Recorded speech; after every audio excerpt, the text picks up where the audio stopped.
¿Qué tal? Muy buenas tardes, bienvenidos a Nos Cogió la Noche. Es un placer, como siempre, para todos los integrantes de esta mesa estar con todos ustedes. Muchas gracias a todas las personas que siempre se conectan a las 5 de la tarde para estar bien informado, para conocer todos los temas que han sido noticia en las últimas horas en Medellín, en Antioquia, en Colombia y también en el mundo, porque también hablamos de temas internacionales. Buenas tardes a mis compañeros. Muy buenas tardes, Germán. Vamos a comenzar hoy con política, Liliana, porque usted me contó ahorita que lo que se temía, lo que nos había dicho Nacho que podría pasar con algunos de los candidatos o precandidatos que aspiraban a gobernación o a alcaldía de Medellín, y tiene que ver con aquellos candidatos que no tenían aval de partido, que no tenían aval de partido político y que se fueron por firmas.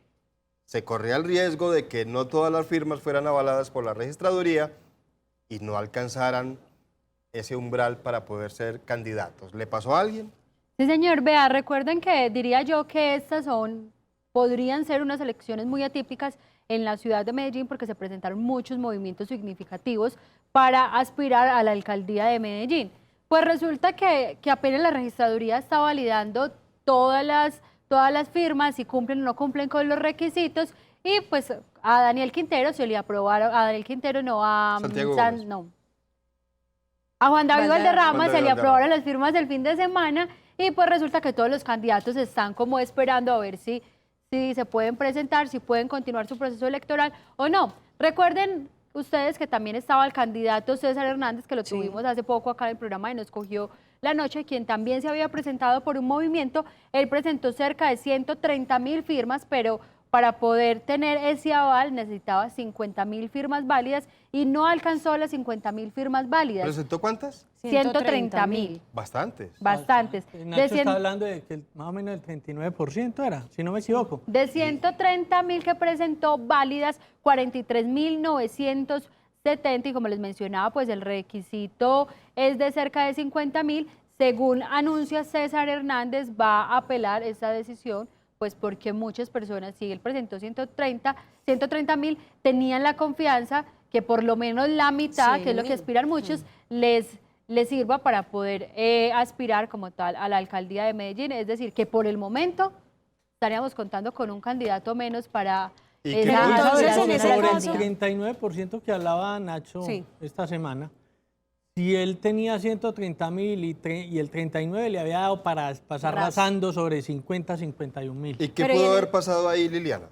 Hermano, lo que pasa es que muchas veces cuando se recolectan estas firmas, pues los candidatos no lo hacen de forma juiciosa, incluso ellos mismos lo hacen, y no es que no lo hagan de forma juiciosa porque no quieren, sino por un tema de tiempo, de agilidad. Entonces lo que se hace es que todas las personas, es decir, yo me voy para el centro con una planilla, colaboradores. me quiere firmar para poder llegar a la alcaldía de Medellín, bueno, todos firman, pero muchas de esas firmas puede que no estén registradas en la ciudad de Medellín. Es decir, recuerde que si no son de acá o no están registradas acá, no pueden votar acá. Quiere decir de que no pueden avalar como tal esa candidatura, quiere decir que es una firma que no vale. Si hay un número, por ejemplo, malo en la cédula, que también mucha gente maldadosamente lo puede poner, otra firma que no vale, y así sucesivamente. Nombre que no coincide con la cédula. Nombre que no tiene coincide. pregunta. Sí, en este caso, cuando él dice que va a apelar, ¿qué se debe de hacer? ¿O vuelven y cuentan las firmas o le dan otro tiempo para presentar más firmas? ¿O cuál es la respuesta que tendría la registraduría en este caso? Debe ser que el reconteo de la firma. El reconteo, sí, Hay porque otro tiempo ya factor no. que también cuenta ahí, y es que una persona quizás puede firmar varias veces por el mismo candidato. Pues resulta que una persona votó por César, firmó por César Hernández 4 veces, solo es válida una firma. Mire, muchos mencionaban el caso de Santiago Gómez, quien fue uno de los primeros candidatos que entregó las firmas, y se habla de la necesidad precisamente de entregar las firmas, de no dejar esa entrega de todos esos requisitos para último momento, para evitar que pasen situaciones como estas. Por eso es que, aunque se presenten como candidatos independientes, sin duda el tema de los partidos hace que no se queden por fuera, como le pasó en este momento a César Hernández. La verdad, yo no creo que nuevamente en un reconteo, porque quedaría muy mal la registraduría, vuelva e ingrese César Hernández. ¿Qué sería lo más posible? Que de pronto César Hernández se una a algún candidato. ¿Cuál? No sé en este momento con cuál pueda tener afinidad. Yo pienso que tiene un poquito más de afinidad con Juan David Valderrama, pero no estoy tan segura, pues porque al fin y al cabo trabajaron ambos en la administración de Federico Gutiérrez de pronto podrían tener algún tipo de cercanía, pero falta ver si de pronto pueden trabajar en equipo. Y los demás candidatos que usted mencionaba, como Daniel Quintero y otros que van por firmas, ¿todavía no se sabe o ya está? Hay muchos de los candidatos que todavía no se sabe, la registraduría está validando y en estos días, pues como les mencionaba, el sábado salió lo de Juan David Valderrama, hoy sale lo de César Hernández y seguramente en el transcurso de la otra semana van a empezar a salir si son o no son avalados por la registraduría para participar en las contiendas electorales. Eso se llama fuego purificador. A quienes ustedes escuchan es a Duber Cano, que ya está con nosotros. Gracias por acompañarnos, Duber.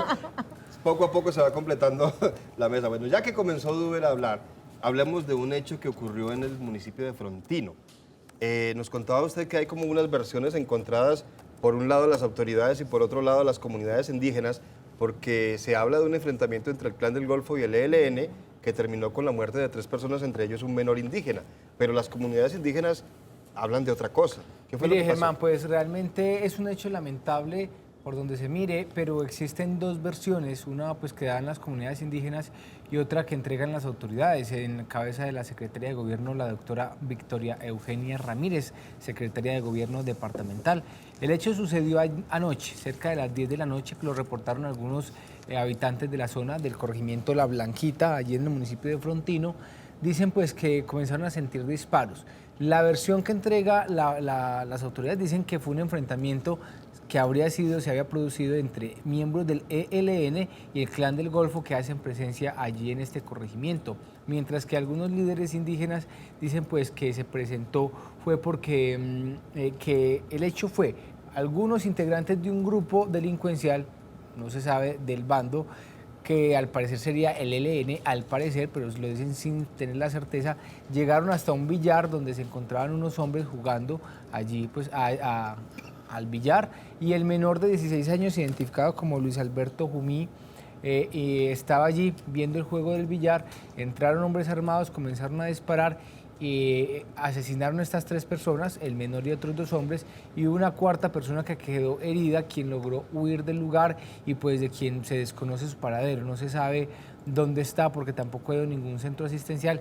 Están mirando, están tratando de determinar pues que esta persona aparezca para que cuente con certeza qué fue lo que sucedió, pero existen esas 2 versiones que entregan de un lado y del otro. Lo cierto fue que las autoridades, tanto ejército como policía, lograron llegar a la zona solo hasta hoy pasado el mediodía, porque es un sector que queda a 4 horas y media aproximadamente del casco urbano.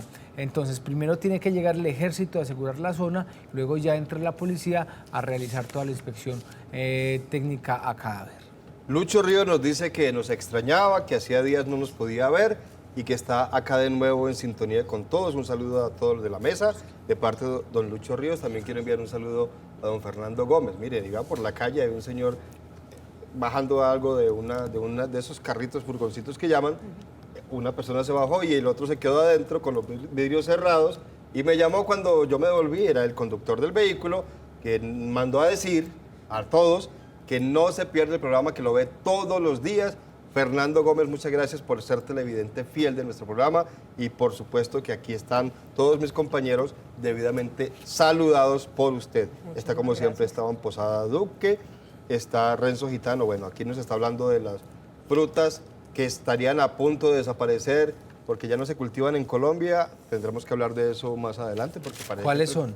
La guama, naranja lima, la poma y otras. La poma, qué pesado. Hay varias. Yo leí un artículo que hablaba sobre eso, una cantidad de frutas que ya no se volvieron a cultivar. ¿Y qué pasa que con nos eso? ayuden los televidentes. Sí. Y además porque los árboles de poma en muchos municipios de Antioquia estaban sembrados en los parques principales. Anteriormente, cuando se empezaron como a colonizar los territorios, uno de las semillas que más tenían era guayacanes, la palma y el árbol de poma. Yo nunca me he comido una poma. En la 30, No. acá sobre todo la 30 hay muchos Ay. árboles de poma. Mejor dicho, vos se vaya, que ya le dieron 2. Aunque yo le voy a decir cosas de cuando estén en cosecha, se ve muy bonita porque el árbol ¿Y por qué están más sobre bien toda la debes 30 decirnos cuando y son estén en rojos, cosecha no nos nos trae trae. unas?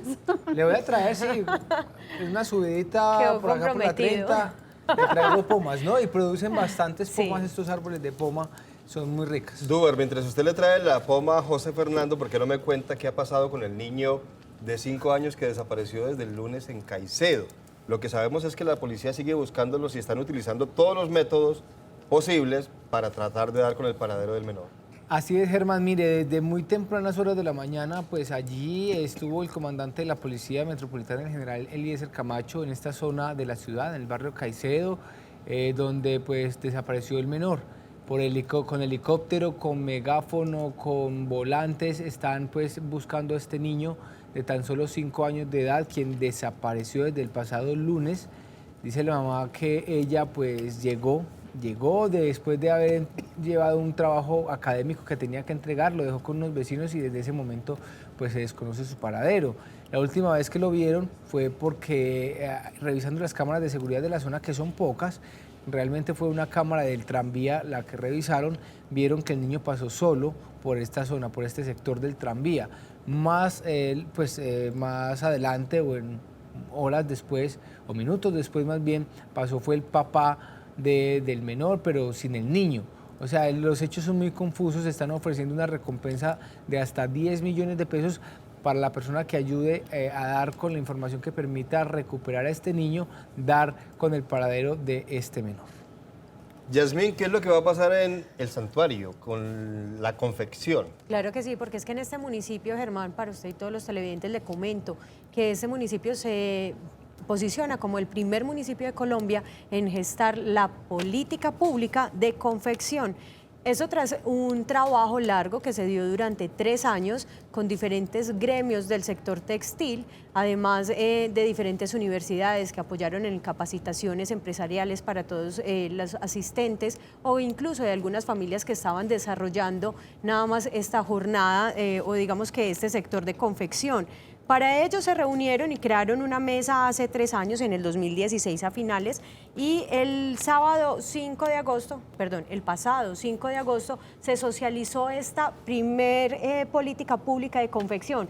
¿Qué es lo que se quiere lograr o qué se pretende con ello? Que se garantice constante capacitación y modernización de los equipos, por lo menos de las familias, de las 600 familias de santuario que se dedican a la confección. Aparte de esto, que se puedan crear condiciones de trabajo dignas o decentes, porque en muchas ocasiones sabemos que, digamos que las confecciones no son muy bien pagas en algunos lugares y más cuando estos se dedican a la tercerización. Y tercero, en esta parte de infraestructura tecnológica y de las empresas. Así pues que este modelo que se crea en el santuario es el primer proyecto o política pública que se gesta en Colombia en torno al sector textil y confección. Ya, pero eso no tiene nada que ver, y veo que no lo mencionan, con comercialización y venta de ese tipo de productos. Que es en última lo que necesitan ellos, que les compren los productos. O sea, ese es el objetivo principal. Sin embargo, lo que se ha estado manifestando o los estudios que se muestran a nivel nacional es que la falta de tecnología y de capacitación constante a los empleadores, o por lo menos a estas personas que se dedican al gremio de la confección, es lo que retrasa en últimas la proyección o venta de este producto. Porque obviamente las partes como competitivas con otros países que importamos los productos, pues no es tan aconsejable acá en el país. José Fernando, ¿por qué es que casi no hemos hablado de los Juegos Panamericanos? Porque nos está yendo mal, Germán, en realidad. Entonces, mejor no hablar. No, sí, hay que hablar, ya se están próximos a Pero terminar. Mariana Pajón ganó medalla. Hoy ganó medalla de oro, pero somos séptimos. Ser séptimos, a mí me parece que hasta ahora la presentación es discreta. Esperemos, sí, no, es real. Faltan competencias, obviamente estamos a 3, 4 medallas de oro de treparnos al 4.º lugar. En este momento estamos igualados con Argentina, pero Argentina es sexto y Colombia séptimo. Y venimos de ser quintos en los anteriores juegos. Hay que mirar. Todavía, por ejemplo, ahora se juega la final femenina de mujeres. ¿Con Brasil? Con Argentina. Ah, con Argentina. Con Argentina, y pienso yo, sin conocer al detalle, que quizás las argentinas pueden ser favoritas, pero a diferencia, dicen los que conocen del tema, que quedan varias finales y tiene más posibilidad de disputa de medallas de oro Colombia que Argentina. Lo que haría pensar que de pronto podemos superar al sexto, que es Argentina, y por qué no acercarnos al cuarto, que si no me equivoco es México. Pero ese es un motivo. Otro motivo fue que en un principio no se estaban transmitiendo acá para Colombia.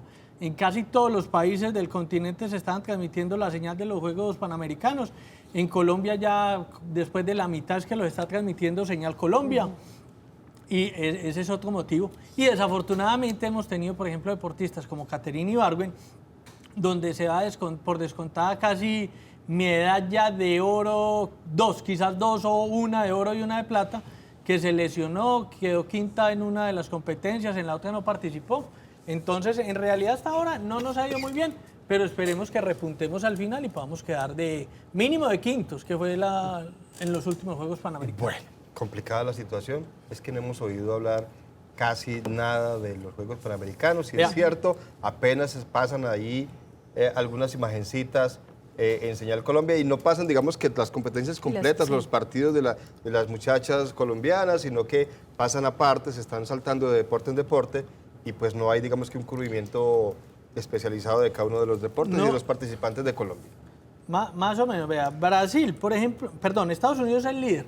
Tenía al mediodía 82 medallas de oro, ya tiene 87. Brasil tenía al mediodía 36, ya tiene 40. Canadá tenía 28, tiene 29. México sigue con 28. Cuba, que es al que de entrada como que le podríamos aspirar, tiene 23. Argentina 21, Colombia 20 y es séptima. Obviamente de ahí no bajamos porque Chile ya es octava con 9 medallas de oro, ya está muy atrás. ¿Y cuántos días faltan? Nos faltan 3 días, si no me equivoco. Muy bien, hablemos ahora de Feria de las Flores. Dos cosas que nos tiene Liliana. Una tiene que ver con este fin de semana porque es que va a haber cierres por todo lado para que la gente tenga paciencia y ojalá no saquen el carro, no le ve uno necesidad de sacar el carro si de pronto es más fácil transportarse en servicio público porque va a haber dos eventos muy tradicionales de la Feria de las Flores que van a congestionar un poquito las vías de la capital antioqueña. Germán, claro que sí, pero yo a eso le veo el lado positivo. Es un evento de feria, dos de los eventos más representativos, esos dos eventos diría uno que son de los más bonitos, de los que más gente los visitan, así que hay que verle el lado positivo. Yo diría 3. 1, mañana tenemos desfile de autos clásicos y antiguos, donde pues se espera todo un recorrido. Las autoridades fuera de eso hacen una recomendación a las personas que por favor no se movilicen en sus diferentes vehículos. Recordar que sale desde el Colombiano y pues hace todo un recorrido para regresar nuevamente hacia esta zona o hacia el sur del Valle de Aburrá. Ese es uno de los eventos que tienen más personas, o por lo menos que asisten más personas a este evento, aunque la gente está extrañando mucho cuando pasaba por gran parte de la ciudad, porque ahora el recorrido es muy lineal, antes pasaba por la 80 y por otros lados.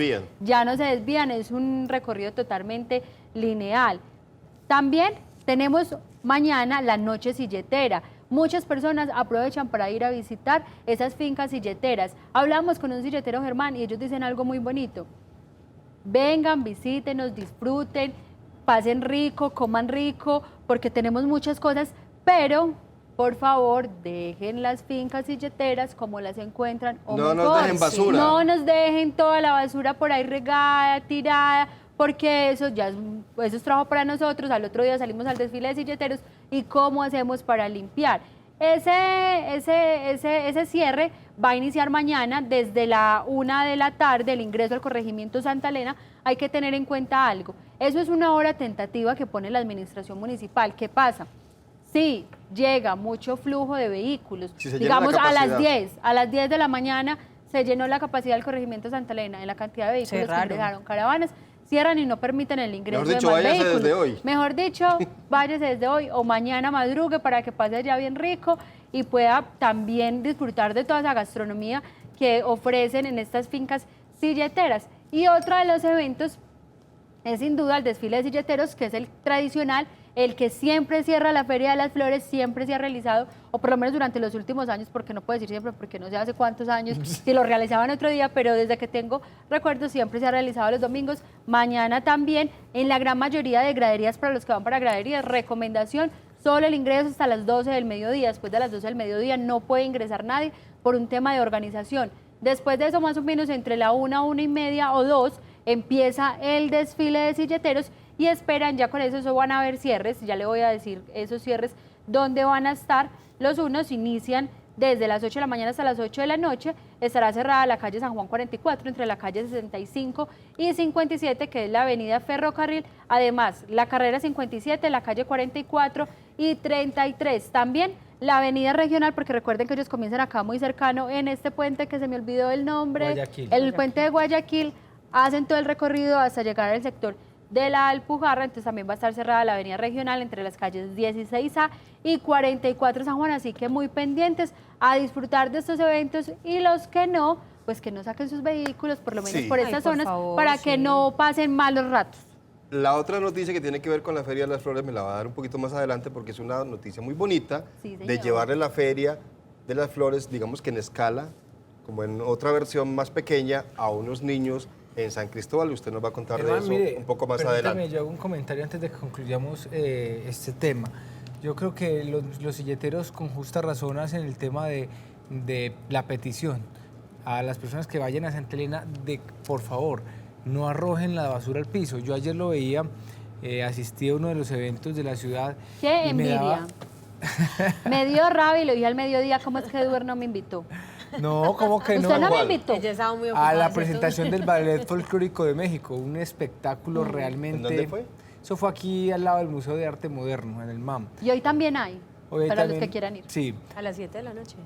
pero la presentación del ballet creo que fue ayer y antier. No, hoy también hay una. Bueno, no se la pierdan y madruguen porque ayer fue tal la cantidad de personas que asistieron que tuvieron que cerrar con algunas vallas, pues el lugar es entrada libre, pero ha sido tal el éxito de esa presentación pues que tienen que cerrar por momentos el lugar. No se la pierdan, es una cosa realmente De locos. espectacular. Espectacular, no tengo otro nombre para decirlo. Pero mire, Germán, yo estaba allí y miraba cómo nos falta esa conciencia. Cultura. La gente se iba y el lugar quedaba lleno de botellas, No, no, no, basuras, no. paquetes, bolsas, y eso sí me dio mucha tristeza ver tanta cultura que nos falta con respecto a las basuras, querer nuestra ciudad. Nos hemos distinguido por ser una ciudad limpia, y qué mejor mensaje podemos dar de esto que terminados los eventos, pues no dejemos la basura que nosotros mismos producimos, y además que hay canecas por todos lados, no nos cuesta nada llevarla a una caneca, depositarla y por qué no Que la guarden. recoger una o dos basuritas que estén Sí. allá a nuestro alrededor para dejar el espacio bien limpio. Qué mejor mensaje que ese. Y también en Santa Elena la gente dice, bueno, vengan y vean las fincas, pero no se lleven la florecita, la Ay, matica, la que es que patica, el piecito piecito, para no mi sé casa, no señor. Para ir a sembrar. Es que cuando uno recibe a alguien en su casa, espera que Uno estas no le lleva personas nada. no se les lleva nada, quien dijo, uno no se va a llevar nada. Renzo Gitano nos dice, señor Germán, otras frutas que han desaparecido son la granadilla roja, el corozo y la macana. La macana, una fruta que traía un coco por dentro y había que darle duro con una piedra, Sí. como el corozo. Germán, y Renzo también le habla de la naranja lima más adelante. La lima, sí, que era muy dulce. Eso ya no, eso Esteban ya no. Posada le habla del mamoncillo del Madroño No, el y mamoncillo de todavía Isi se Martínez de la Guama. La Guama. guama.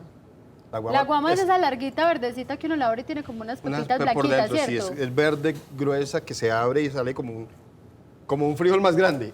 Pero sí, es Pero no es bastante- como ¿Y el blanquito por olor? dentro. ¿Cómo es el olor? tiene por dentro, sí, como una carne blanca. Sí.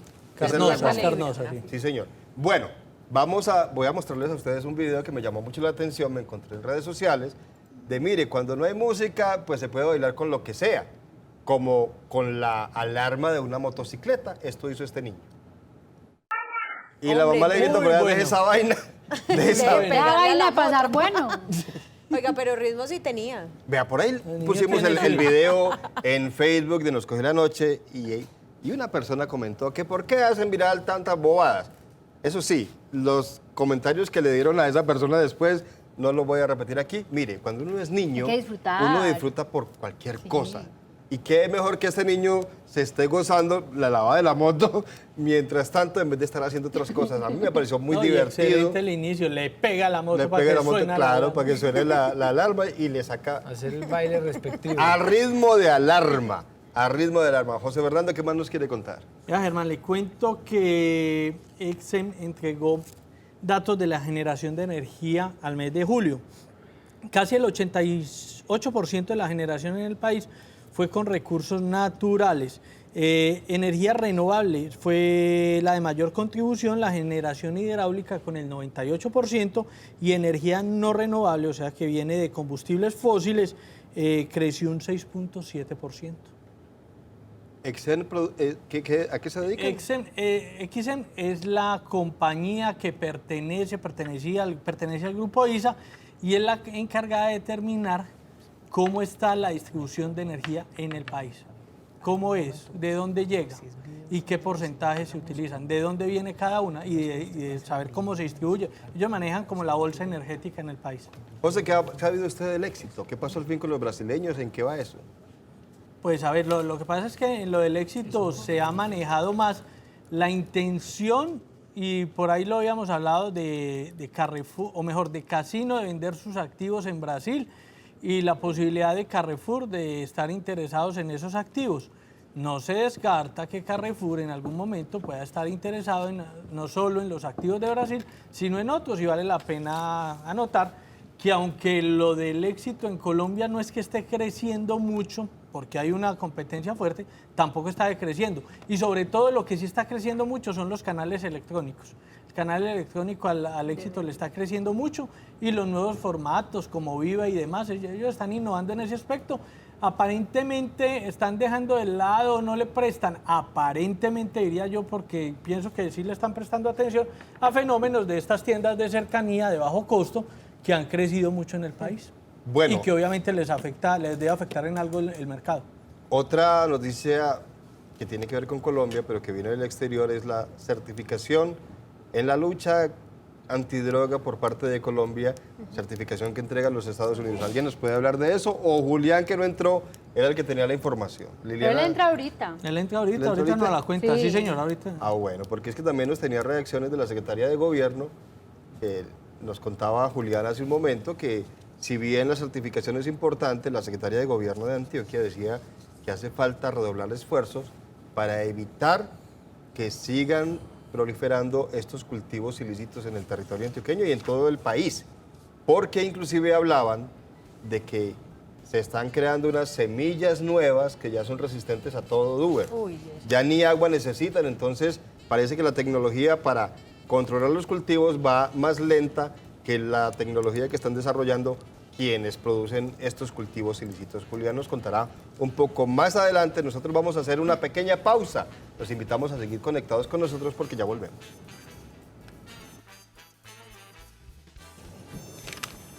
Ahora en Eurosupermercado ya puedes hacer giros, pagos y recargas con Efecti. Eurosupermercado.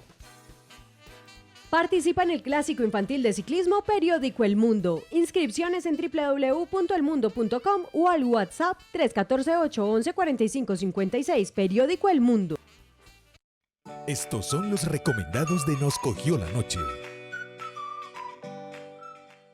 Restaurante Al Rojo, con 18 años de experiencia, tiene domicilios para El Poblado y Envigado desde las 12 del día hasta las 10 de la noche en el 448-5657 con un 50% de descuento en todas las pizzas o en nuestra sede de Laureles en las plataformas de Rappi y domiciliosmedellín.com.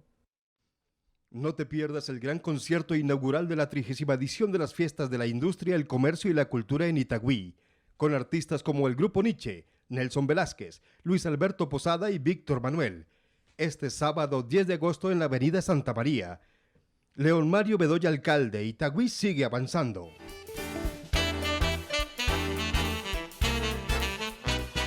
Continuamos en Nos Cogió la Noche y ya se está llenando poco a poco la mesa, ya está Julián aquí acompañándonos y habíamos anunciado antes de que entrara Julián un tema que es importante para Colombia, bueno, aunque yo siempre he pensado que nosotros también deberíamos certificar a los gringos o desertificar a los gringos porque se consumen todo y no hacen nada para evitar... Certifiquemos al contrario. Desertificarlos.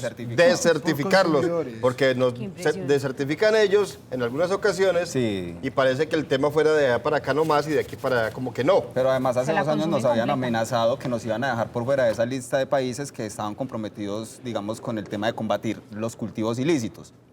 Entonces, esta noticia pues se efectuó ayer en la noche cuando el presidente Donald Trump dijo que se le entregaba la certificación a Colombia como país comprometido con la lucha antidroga por los esfuerzos de este actual gobierno en combatir precisamente los cultivos. Resulta, Germán, que hoy pues esa noticia fue recibida positivamente por la secretaria de Gobierno del Departamento de Antioquia, pero ella dice que lamenta que solamente se haya logrado el 2% de la erradicación en el departamento a pesar de los esfuerzos tan grandes que han hecho pues con la erradicación manual, porque sabemos que cuentan con el apoyo también de las Naciones Unidas y pues de las fuerzas militares, de civiles que se han comprometido también con todas estas labores. Y pues según el informe que entregaba ayer el presidente Donald Trump, también quedaron desertificados los países de Bolivia y Venezuela porque según él no han cumplido con los acuerdos internacionales antinarcóticos, pero de todas formas digamos que esto es una buena noticia, aunque también decía la secretaria de Gobierno que pues se tiene que trabajar mucho en las estrategias porque las semillas que se están cultivando ahorita no necesitan ni riego ni digamos los trabajos especiales que se hacen para poder cultivarlas y que son más fuertes que antes, o sea que no están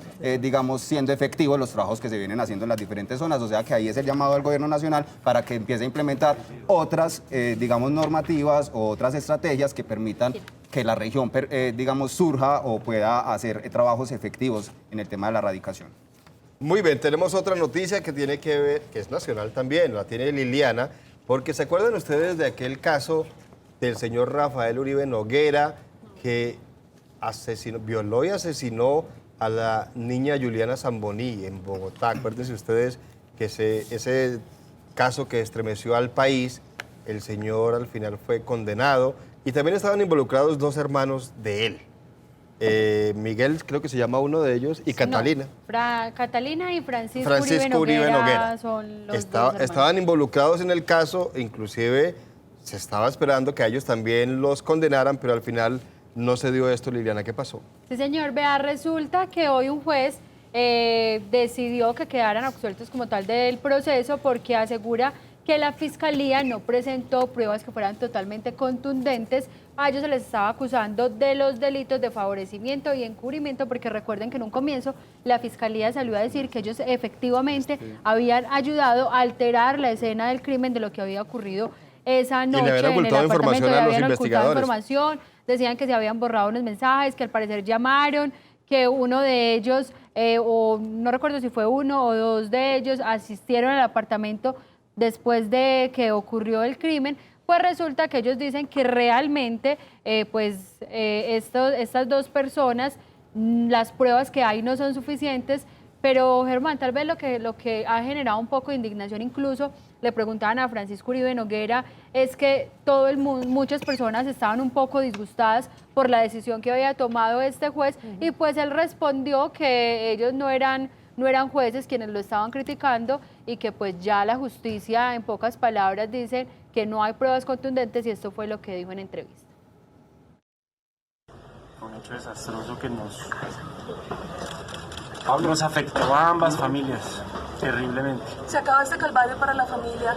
¿Qué decirle también a todas las personas que ustedes los han apoyado y que han creído precisamente en su inocencia? Señor, pues que básicamente, si una sociedad se basa en el amor, en la compasión, es una sociedad que puede encontrar paz a futuro. Francisco, usted es papá, usted es esposo. ¿Qué se perdió durante todo este tiempo? Además es abogado. ¿Qué perdió durante todo este tiempo? La verdad no perdí nada y gané mucho. ¿Qué ganó, por ejemplo? Gané estar al lado de mi familia, al lado de mis hijas, aprender a afrontar las dificultades con dignidad y con amor. ¿Qué piensa que le pasó a su hermano? ¿Por qué hizo eso? Eso no lo sé, y eso solo lo sabe. Francisco, ya hay personas opinando sobre esta decisión, hablando de que no están de acuerdo con esta decisión. Sin embargo, usted tiene la oportunidad de referirse al país. ¿Qué les quiere decir a esas personas que no están de acuerdo con que hayan sido absueltos?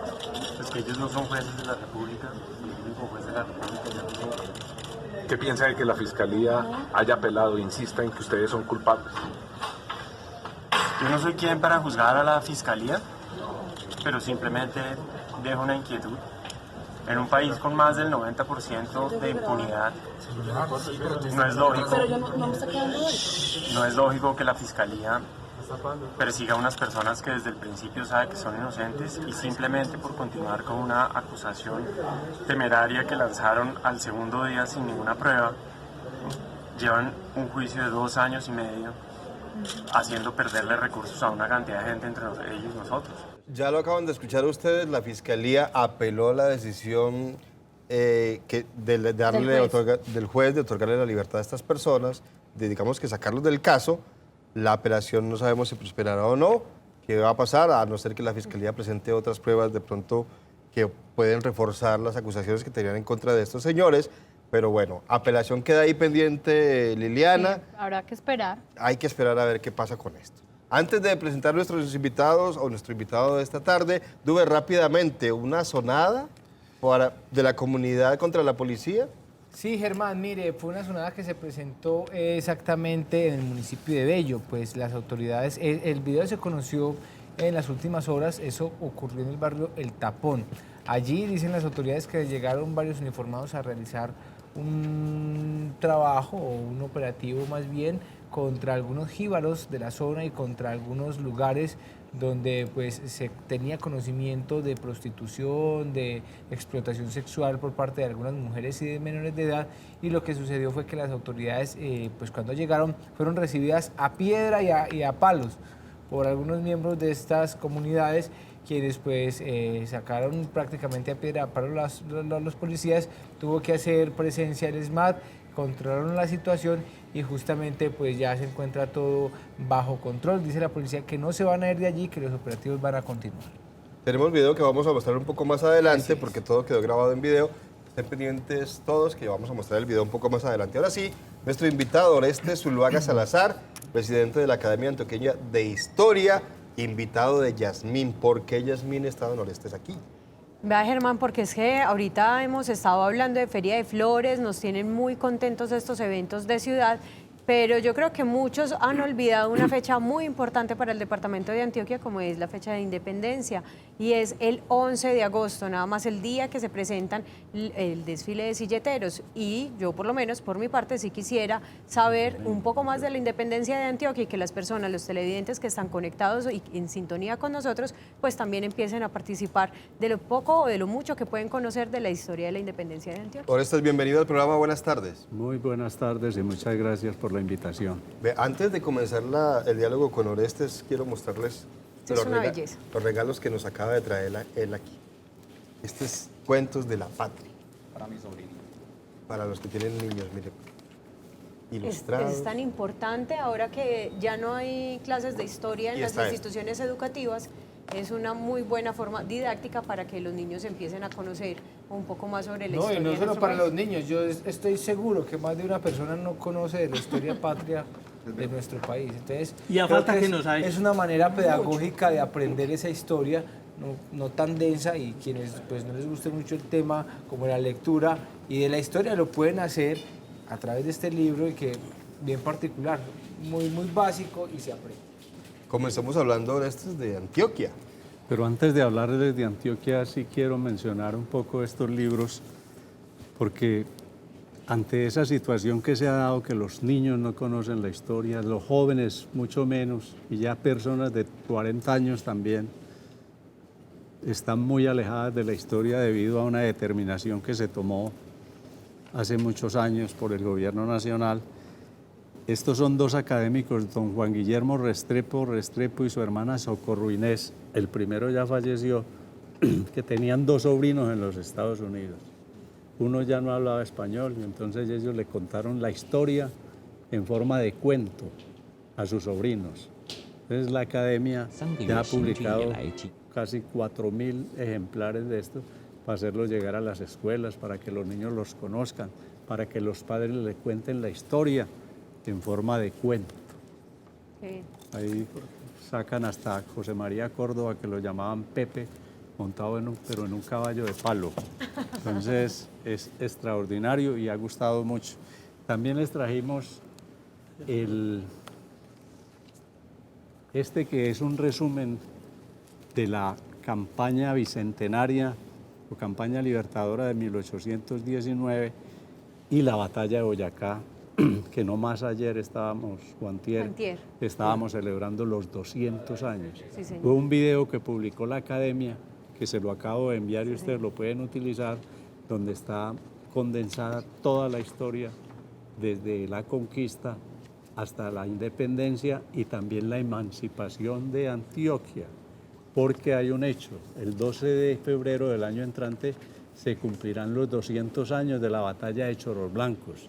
Los antioqueños la tenemos que hacer conocer demasiado porque ella fue definitiva para la libertad de Colombia, ya que los españoles, y Chorros Blancos en Yarumal, entre Campamento, Briceño y Santa Rosa de Osos, los españoles, el virrey Sámano se había refugiado en Cartagena y Santa Marta y quedaban en Popayán y en Pasto.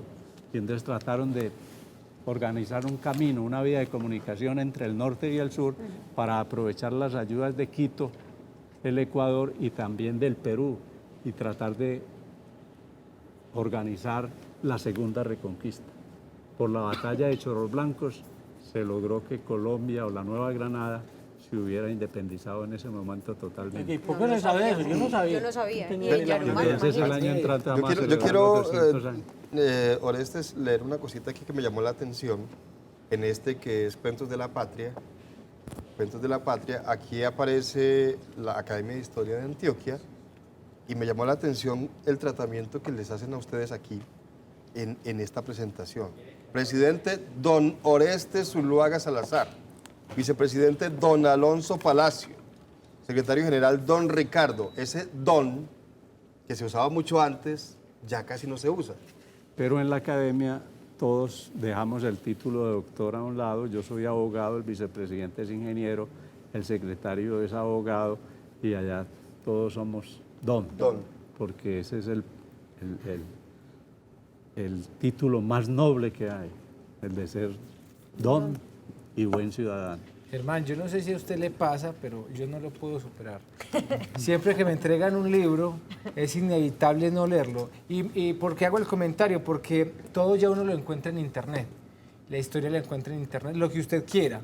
Muchas personas han dejado de lado el libro, pero no es igual leer algo en el computador a leerlo en un libro. El olor, la textura, las gráficas, eso hace que la lectura como que se enriquezca y bueno, no sé si de pronto le pasará a los más jóvenes, pero yo no he podido con a nosotros los más jóvenes. Es que no hay como el placer de la lectura. Claro. La lectura de un buen libro es un placer. Entonces ahora sí, yendo a lo de la independencia de Hablemos de Antioquia. Sucede que el próximo domingo se celebran 219 años de la independencia de nuestro departamento. Es un hecho muy importante porque luego de la batalla de Boyacá, Córdoba vino a libertar Antioquia por deseos de él y por órdenes del libertador Simón Bolívar. Él llegó a Marinilla con 70 soldados enfermos y débiles. Allí los marinillos le tenían 200 jóvenes para engrosar sus filas y él escogió 150.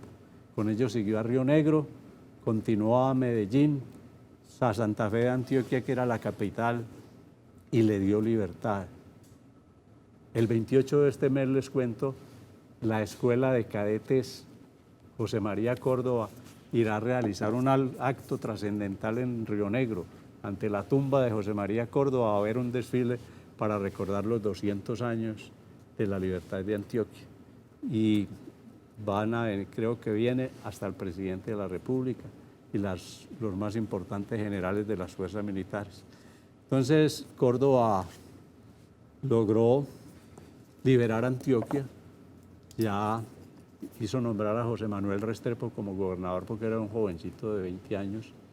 Entonces fueron organizando este departamento, pero antes de eso había sucedido lo del 20 de julio. En Antioquia se conocieron los hechos del 20 de julio de 1810, como al mes. Entonces crearon también una junta, nombraron presidente al gobernador Ayala, Francisco de Ayala, y nombraron delegados de Marinilla, Río Negro Santa Fe de Antioquia y Medellín. Se conoció al mes porque no había internet, no había WhatsApp. Medellín era un villorrio. Santa Fe de Antioquia era la capital, pero se disputaban también la capital Río Negro y Marinilla. Pero Río Negro era el más importante. Allá estaba la élite, la crema innata pues, de la economía, los ricos, los Montoya, los Sáenz, todos ellos que tenían una gran influencia. Y al llegar esa junta a nombrar o crear una constitución, allí se dio un hecho muy importante, y es que en Antioquia habían existido otras ciudades fundamentales y de gran trascendencia en su vida, que eran Cáceres, Zaragoza y Remedios. ¿Y por qué Remedios importantes? fue la capital de la provincia, por ejemplo, de Marinilla, Río Negro, toda esa parte fue Remedios. ¿Por qué? Porque ya se les había mermado el oro, ya no tenían tanta capacidad y entonces ya no tenían cabildo. Para poder estar representados en esa junta tenían que tener cabildo. Los únicos que tenían cabildo eran las villas de Marinilla y Medellín y las ciudades que eran Río Negro y Santa Fe de Antioquia. Entonces ellos crearon esa junta, pero se dieron cuenta con el tiempo de que los españoles ya habían solucionado el problema con Napoleón Bonaparte, que ya Pepe Botellas, que era el hermano del emperador de Francia, lo habían derribado del poder a través de la organización con la Junta de Cádiz y todo lo que hicieron los españoles, y ya venían los españoles en camino por Margarita con Murillo y por el sur con Sámano. Entonces los antioqueños nombraron o escogieron a un hombre para que dirigiera sus destinos, que era un comerciante de Monpós, que se llamaba don Juan del Corral. Pero él les dijo, yo sí les acepto, pero si me dan plenos poderes.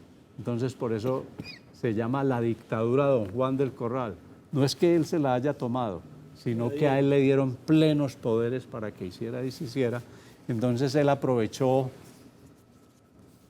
para organizar la defensa ante la llegada de los españoles y aprovechó que el sabio Caldas se había fugado de Popayán y estaba aquí, entonces lo nombró para construir los fuertes de Bufú sobre el río Cauca, donde esperaba llegaran los españoles, y también construyó la Maestranza en Río Negro, esa casa que hay diagonal a la catedral, donde el comandante que nombró de las fuerzas militares fue el coronel Serviés, que él con Caldas hicieron que le cogiera amor un jovencito que vivía en Río Negro en esos tiempos a la milicia y se entró al ejército, que se llamaba José María Córdoba.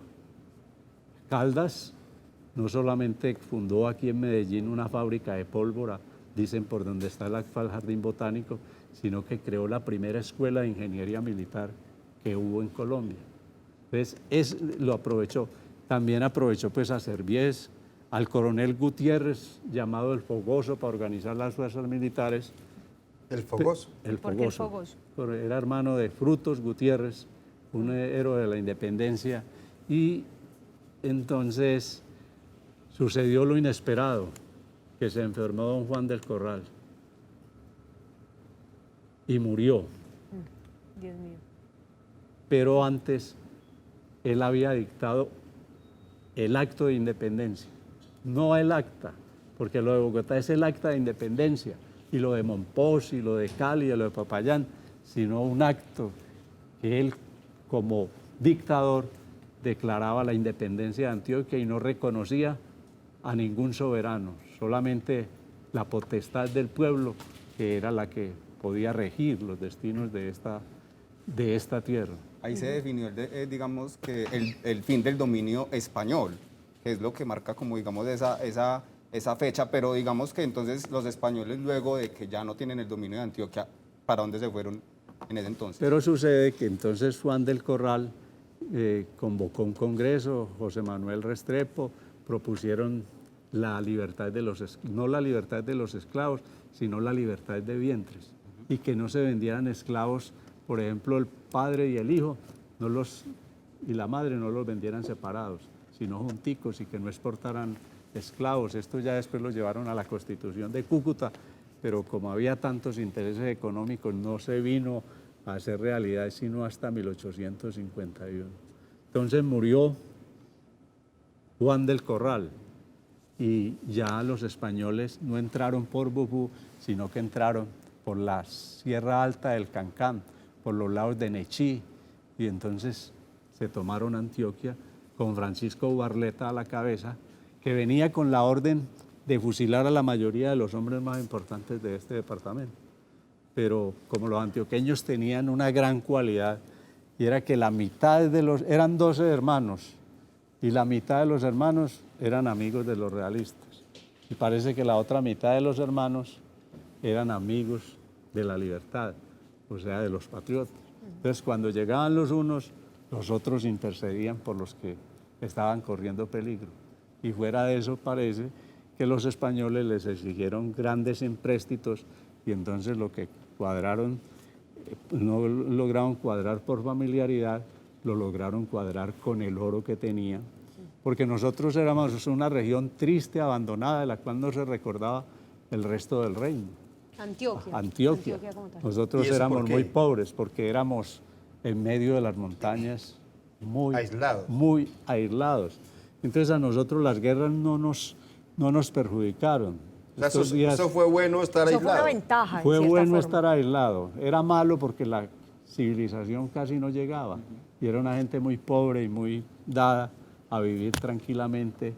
Decían Francisco Silvestre y el visitador Moni Velarde, que fue un gobernante que construyó puentes, colegios, escuelas, que realizó caminos y entonces le abrió otro porvenir a nuestro departamento. Leía nomás en estos días la obra 1819 de Daniel Gutiérrez Ardila, un historiador joven, estos días que, por ejemplo, los boyacenses, a los de Tunja y Villa de Leyva les tocó una época muy difícil antes de la batalla de Boyacá, porque les correspondió sostener la tercera división del ejército español. Entonces la plata que no tenían se la tenían que inventar o sacarla de donde no la tenían, y entonces fueron grandemente explotados. Lo que no sucedió en Antioquia. Aquí no hubo guerras. También sucedió cuando las guerras civiles. En Antioquia no hubo batallas de las guerras civiles muy contundentes. Entonces eso favoreció a nuestra sociedad y por eso después de que pasaron las guerras, los hombres o los empresarios que tenían el oro recogidito fueron entrando en el manejo del comercio y más adelante la industrialización y se volvió una sociedad importante en el panorama del país. Profe, ¿Antioquia siempre ha sido como nosotros la concebimos o hay una extensión más grande de lo que pudo haber sido Antioquia en esa época de independencia? Antioquia ha tenido distintas dimensiones.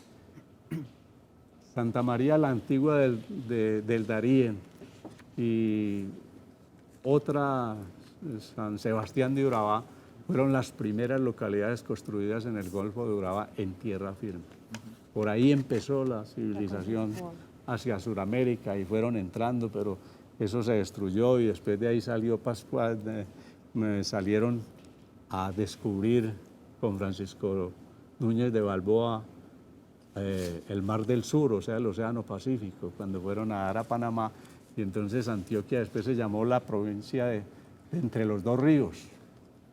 Aquí hubo un conquistador o un personaje que mandó a un conquistador a pedir que le adjudicaran las tierras de Antioquia y a España, y ahí no se las adjudicaron a él, sino que se quedó con ellas que se llamaba, creo que era Francisco Valdivia. Entonces eran la provincia entre los dos ríos, el Cauca y el Magdalena. Y también no podemos olvidar que Urabá no fue de Antioquia en mucho tiempo. Eso fue después, en el siglo antepasado, que se la organizaron, cuando después de Rafael Reyes, que hubo divisiones y eso, volvió y se organizó. Y ¿a quién pertenecía? Urabá debió haber pertenecido al Chocó o a un municipio a Bolívar o algo por el estilo, que era muy grande. Pero, por ejemplo, el oriente antioqueño, aquí de la cordillera hacia allá, Río Negro, Marinilla, Guarne, La Ceja, hasta el río Magdalena, eso pertenecían a la provincia de Mariquita. Tolima. Que era en el Tolima, es un pueblo que hoy ya está perdido, donde vivió mucho tiempo el sabio José Celestino Mutis. Entonces, hay muchas cosas de la historia de Antioquia que no se conocen porque ya no se estudia y se están olvidando y hay que volverlas a recuperar. Y esa es la esencia de la Academia Antioqueña de Historia, una entidad que va a cumplir 116 años el próximo 3 de diciembre. Su primer presidente fue el sabio Manuel Uribe Ángel, el hombre más importante que hubo en Antioquia y Medellín a finales del siglo XIX y principios del siglo XX. Y el primer vicepresidente fue don Tulio Ospina Vázquez, el fundador de la Escuela de Minas, que fue 15 años y él le dio una proyección. Y a la academia han pertenecido hombres como los expresidentes Carlos R. Restrepo, Marco Fidel Suárez, y el último pues de los expresidentes muertos, porque hay otro antioqueño que es Álvaro Uribe, que hace parte de ella, como socio honorario, fue el doctor Belisario Betancur. Esa es la esencia que a nosotros nos toca pues tratar como asesores del gobierno departamental, tratar de que no se olvide la historia, de que la juventud conozca la historia, para que nos demos cuenta que el mundo no empezó con nuestros padres o hace 100 años, sino que esto ya lleva 500 años, que en la vida de los pueblos es poco, en la vida de una sociedad, pero en la vida de los hombres es mucho. Dolores, yo tengo una inquietud frente a eso, que usted habla de la importancia de que los niños y los jóvenes no olviden la historia, o no olviden, que la conozcan. Que la conozcan. Sí, porque ¿cómo la no olvidar? No la cuentan ni siquiera. Ahí va mi inquietud. ¿Se la cuentan a los niños y a los jóvenes en los colegios y escuelas o no? Por un decreto de un ministro de Educación. ¿Cuál ministro? En el gobierno de un hombre que era un gran intelectual y un gran historiador como el doctor Belisario Betancur, quitaron como obligatoria la enseñanza de la historia. Quedó que sí se enseñe, pero optativa. Opcional. Entonces los maestros y los muchachos se van por la línea del menor esfuerzo, hace casi 40 años, y entonces esa es la causa de que no hay esa complementación entre profesores, padres de familia y niños. Pero es muy importante, ya los más interesados en la historia son los universitarios. Hay que ver todos los universitarios que están estudiando historia. Esta semana nomás tuvimos un congreso en el Banco de la República con historiadores extranjeros hablando sobre el tema. Pero yo no sé si coinciden todos mis compañeros, pero a uno cuando le contaban la historia, en la materia que a mí me tocó todavía, que era obligatoria, es que era muy aburridora y con todo respeto lo digo. Entonces lo aburrían a uno hablándole de historia. Estoy hablando Antes por mí. hicieron fiesta cuando lo quitaron. Estoy hablando por mí. Y uno todavía es que historia es aburridor, que pereza, esas cosas de otra época. ¿No será la metodología? ¿No será que no hay...? Mire uno... ¿O nos hacía falta esto? Algo más didáctico. Y todo, todo el mundo, por ejemplo, escucha a esta señora Diana Uribe, que se hizo famosa hablando de historia, pero era porque la contaba de una manera muy agradable. ¿Será que faltó eso en los colegios, que los profesores tuvieran, digamos que, habilidades para transmitir estos conocimientos de otra manera? Sí, debe haber sido la falta de pedagogía, la falta de pedagogía y formación de los maestros para enseñarles la historia. Y que les gustara la historia también, porque cuando usted le escucha la historia a una persona que le gusta, que la viva, que la sienta, usted va cogiendo... amor. Y cuando usted también conoce hechos que suceden en su familia o en su pueblo, también hace que se le coja la historia. Por ejemplo, nosotros en el santuario, los que somos oriundos de esa localidad, toda la vida nos contaban que allí habían asesinado al hombre más grande que había dado la patria colombiana, el más joven de los generales de los ejércitos de la República, que era el general José María Córdoba, asesinado vilmente por un irlandés llamado Ruperto Hans, bajo las órdenes de Daniel Florencio Oleri, por orden, decían algunos que de Bolívar, pero al menos por el Consejo de Ministros. Entonces eso se va llevando en la sangre y que las personas se tengan, que las cuenten con ese amor que se debe tener para que les llegue a los niños y a las personas.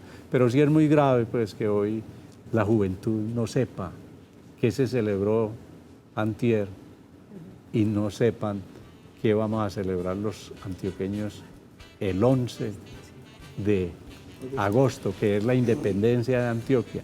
Porque otros dicen que la independencia de Antioquia es en Chorros Blancos. No, la independencia de Antioquia es la consolidación de ella en Chorros Blancos.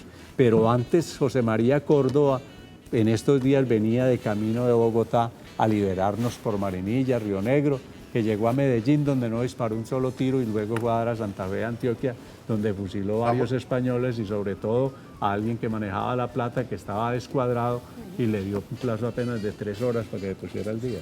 Vamos a seguir hablando con nuestro invitado un poco más adelante porque es momento de hacer una pequeña pausa.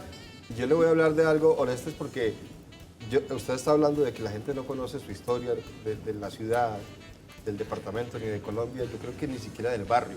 Hay gente que vive en algún lugar y no sabe por qué se llama el barrio de esta manera, quién fundó ese barrio, cuántas casas tenía al principio. Simplemente vivimos ahí y no nos importa la historia. Vamos a hacer una pequeña pausa, les decía, ya regresamos, pero antes recomendaciones importantes que tienen que ver con Eurosupermercado. Ahora en Eurosupermercado puede hacer giros, pagos y recargas con Efecti. Todo en Eurosupermercado. Participa en el clásico infantil de ciclismo Periódico El Mundo. Inscripciones en www.elmundo.com o al WhatsApp 314-811-4556. Periódico El Mundo. ¿De dónde se consiguen los libros que nos trajo hoy Orestes? Pues se consiguen en la Academia de Historia de Antioquia. ¿Dónde queda? La Academia Antioqueña de Historia, que queda en el Parque del Periodista, en Maracaibo con Girardot. Pero los vamos a subir a la página web. La Academia tiene una página web y los va a subir todos, y tiene un órgano de difusión que tiene 105 años, que se llama el Repertorio Histórico de la Academia Antioqueña de Historia, y ahí está compendiada la historia universal de América, de Colombia, de Antioquia y de Medellín, y van 193 números de esa revista.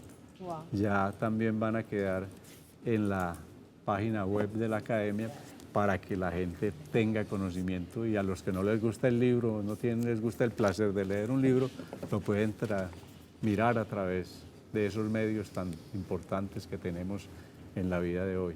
Antes de continuar el diálogo con Orestes Zuluaga, de la Academia Antioqueña de Historia, vamos a hacer una pequeña ronda y vamos a comenzar con las imágenes que nos prometió, de las que nos habló Duber hace un momento, de lo que ocurrió cerca del Museo de Arte Moderno de Medellín, con esta gente de México, con el ballet folclórico. ¿Tiene usted las imágenes ya?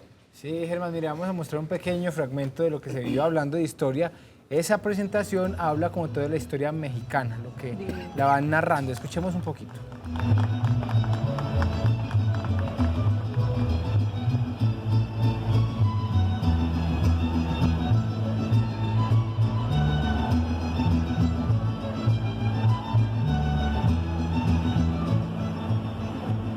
Mire, ahí estamos viendo imágenes, fueron varios momentos, es un espectáculo que dura por lo menos 2 horas, donde ellos van mostrando sus inicios, cómo va avanzando el tema de la conquista, la civilización, y van llegando hasta lo que hoy día la cultura mexicana, los mariachis, el baile que tienen, hacen un espectáculo con trompetas, con todo lo que tiene que ver con los mariachis, incluso las personas que hacen allí, pues que están viendo ustedes haciendo la danza, salen y se mezclan con el público. Esas imágenes no las tenemos, pero salen y se mezclan con el público, bailan. Yo también lo tengo que reconocer. Se pega esa música, además que los mariachi interpretaron la pollera colorada. Entonces es una mezcla de lo que es lo mexicano, lo colombiano, y ahí nos fuimos mezclando y todos iniciamos un el poquito baile. también. Claro. Él quedó enamorado de México, ¿cierto? Sí, es una cultura muy rica, realmente la cultura mexicana tiene mucho que ver, órale.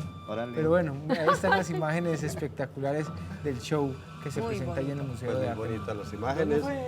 Museo de Arte Moderno. Duber, muchas gracias por traernos esas imágenes. Nos hace dar envidia a Liliana, no haber podido ir. No, pues van hoy. Tienen tiempo. Hoy hay tiempo para ir. Julián, rápidamente, ¿qué está pasando con el hongo Fusarium que está atacando plantaciones de plátano y banano en Magdalena? ¿Hay riesgo de que llegue a Antioquia ese hongo y qué está haciendo la administración departamental para evitarlo? Pues mire, Germán, recordemos que fueron 175 hectáreas en La Guajira las que pues resultaron con este hongo y ya se han combatido 165 en estos momentos. Pues todavía esto no quiere decir que se haya exterminado completamente de la región y por eso pues las medidas se siguen tomando exhaustivamente precisamente para evitar que lleguen a otros lugares como la región de Urabá antioqueño también, donde en estos momentos se habla de 35.000 hectáreas de banano y 25.000 hectáreas de plátano. Recordemos también que eso no tiene ningún efecto para la salud de las personas si lo llegan a consumir, simplemente es, digamos, perjudicial para los cultivos porque se tienen que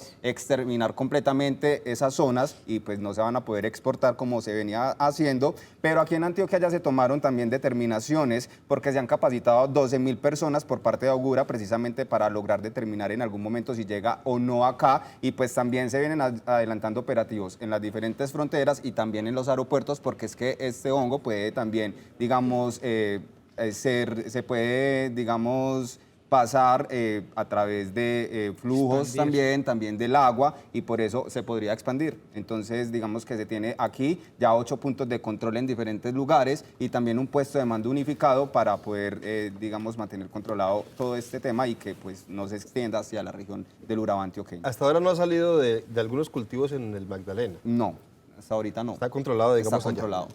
Yasmín, a propósito del agua que nos mencionaba Julián, ¿qué pasa con el agua de Río Negro?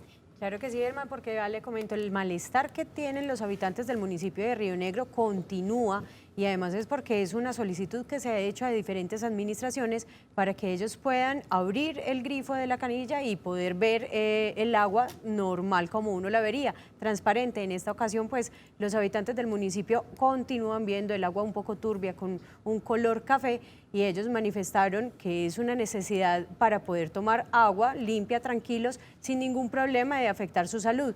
A esto responde Carlos Augusto Agudelo Mejía, que es gerente de EPM Río, manifiesta que hubo un cambio en el plan de inversiones y se realizó en ese proceso un cambio en el proceso de desinfección del agua y por eso es que está saliendo en estos últimos días con un poco de turbiedad, pero que se espera que se normalice para este fin de semana o la próxima semana.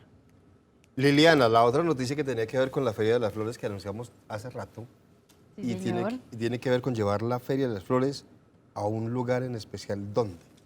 Sí, Germán, vea, resulta que la Feria de las Flores no solo se vive en la zona céntrica de la ciudad, sino que también la idea es llevarla a los corregimientos, pues en Santa Elena se vive por la noche silletera, pero esta vez se quiso a través de una estrategia de la administración municipal poder llevar al corregimiento de San Cristóbal la feria. Vea, llevan una semana preparándose, vienen haciendo caballitos de madera y de trapos, preparando las silletas, haciendo autos de cartón para los niños para hacer algo así como un desfile. 126 es como una feria niños, de escala. Es una feria así de escala para 126 niños en un centro que tiene precisamente la administración municipal para aquellos niños que tienen algún tipo de dificultades cognitivas y entonces esos niños disfrutaron el día de hoy durante toda la mañana esa feria y pues se contagiaron un poco de lo que se vive acá en la ciudad de Medellín.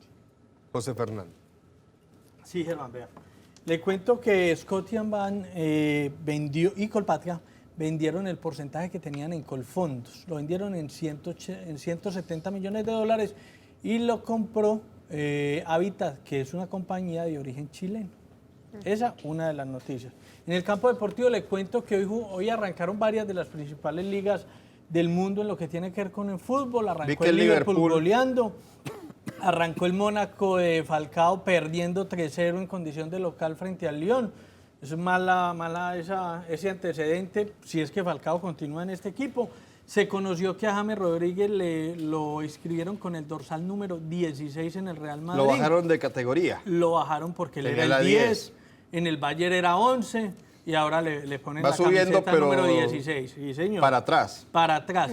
Y este fin de semana hay fútbol de los equipos antioqueños, sobre todo mañana juegan Equidad Nacional a las 5, Envigado Tolima a las 6 y Medellín América a las 8 de la noche. ¿Cómo está la tabla de posiciones de la Liga Colombiana? Están los equipos de su ciudad punteando el fútbol colombiano, tanto América como Deportivo Cali. ¿Por cuánto tiempo? No sabemos. Hasta que lleguemos a la final. No sabemos porque eso pasa siempre. Acuérdese, en el semestre pasado no estaba Cúcuta recién ascendido de puntero y al final se fue desvaneciendo. Eso comenzar a veces adelante no garantiza nada. ¿Duber tiene otra noticia que contarnos? Germán, habíamos quedado pendientes de mostrarle las imágenes de la zona de Bello a nuestros televidentes. No sé si ya las tenemos, ya las pasamos, que les comentaba que estaban, ahí están.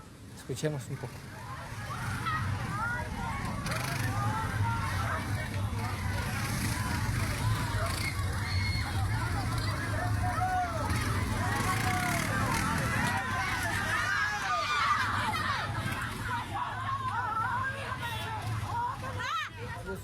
Estas imágenes ocurren allí en el barrio del Tapón, donde recordemos se han venido adelantando diferentes operativos y donde hace algunas 2 semanas fue encontrada una vivienda con aproximadamente 40 personas quienes en su interior estaban consumiendo sustancias alucinógenas. Pues miren, ustedes ven ahí la policía, estos patrulleros tuvieron que salir inmediatamente de la zona porque los estaban comenzando a atacar. Para no usar la fuerza tuvieron que abandonar el sector, pero tuvo que regresar el SMAT inmediatamente a tomar el control. Ahí hay un tema complejo. Si las autoridades los agreden, pues los sancionan. Entonces tienen que ir para que entre el SMAT, que es la fuerza competente para disolver este tipo de Ya después se actos. quejan. Y luego se quejan, Sí, señor. es verdad. No, mire, no estamos de acuerdo con el abuso de autoridad porque a veces hay excesos por parte de la fuerza pública, de la policía, por supuesto. Esos son casos eventuales, pero tampoco podemos estar de acuerdo con que cada vez que la policía realice un operativo, que vaya a hacer presencia donde tiene que ser presencia, la gente los reciba a piedra, a palos, los agreda, con insultos. No, señor, es que el respeto a la autoridad, después nos quejamos de que haya esos hechos donde a veces mueren personas, porque es que un policía, ¿qué hace cuando lo están agrediendo? O un soldado o cualquier persona que tenga que ver con la fuerza pública. Es que aquí se perdió el respeto por la autoridad, cosa que no pasa en otros países. Si respetamos la autoridad, si respetamos las normas, seguramente bajarían muchos índices, Duber, de criminalidad, de violencia, de esas riñas No, que y se es que es presentan cada increíble, rato. Germán, cómo llegan, algunos casos donde llegan a capturar al jíbaro del barrio, al que cobra la vacuna del barrio, y que la misma comunidad salga a protegerlos. O sea, protegiendo al propio verdugo. Es increíble. Sí, señor. Vamos a continuar. A ver. Finalmente, la una última de José La Fernando. última, pero tiene que ver con la DIAN. La DIAN declaró contingencia en los servicios informáticos electrónicos. Se les cayó la plataforma. ¿Esto qué quiere No decir? vamos a poder pagar. Sí, que hay como una especie ahí de ventanita por el tema que ellos tienen informático para las personas que están presentando y que les toca hoy presentar algunos documentos. O sea, que digamos que les van a dar unos días de Hasta gracia. que superen la situación, ellos. O sea, la para situación que no se preocupen los que tenían que declarar renta y no lo pudieron hacer por ese problema. ¿Será que hay mucha gente declarando? Pues sí, que esperan Está 3 millones, congestionado. si esperan 3 millones y son 50 días, eso quiere decir que cada día son por ahí 80.000. Claro que uno presenta la declaración en los bancos, en las diferentes entidades bancarias, no ante la DIAN. Lo Pues que me pasa, imagino lo que ellos- pasa es que la gente la ellos, hace en línea. Sí, La- la también, sim- la- ante la sugerencia que ahora les están Seguramente ofreciendo estaban viendo aquí, a nos cogió la noche 750.000 personas. todos esos contribuyentes estaban viendo a la señora de la DIAN que la tuvimos aquí hace algunos días y corrieron a meterse a la página y la colapsaron. Y la bloquearon. La bloquearon. Yo que Ven, iba a ahí hacer está. eso hoy, me va a tocar Imagínese. esperar otro día. Continuamos con el diálogo con Orestes Zuluaga Salazar. Y decíamos, Orestes, antes de ir a la pausa, que hay gente que ni siquiera sabe la historia del barrio donde vive, y mucho menos de la ciudad, y mucho menos del departamento, y de Colombia ni se diga. ¿Estamos así de mal? Estamos así de mal y ese es el producto de las noticias que ustedes acaban de dar.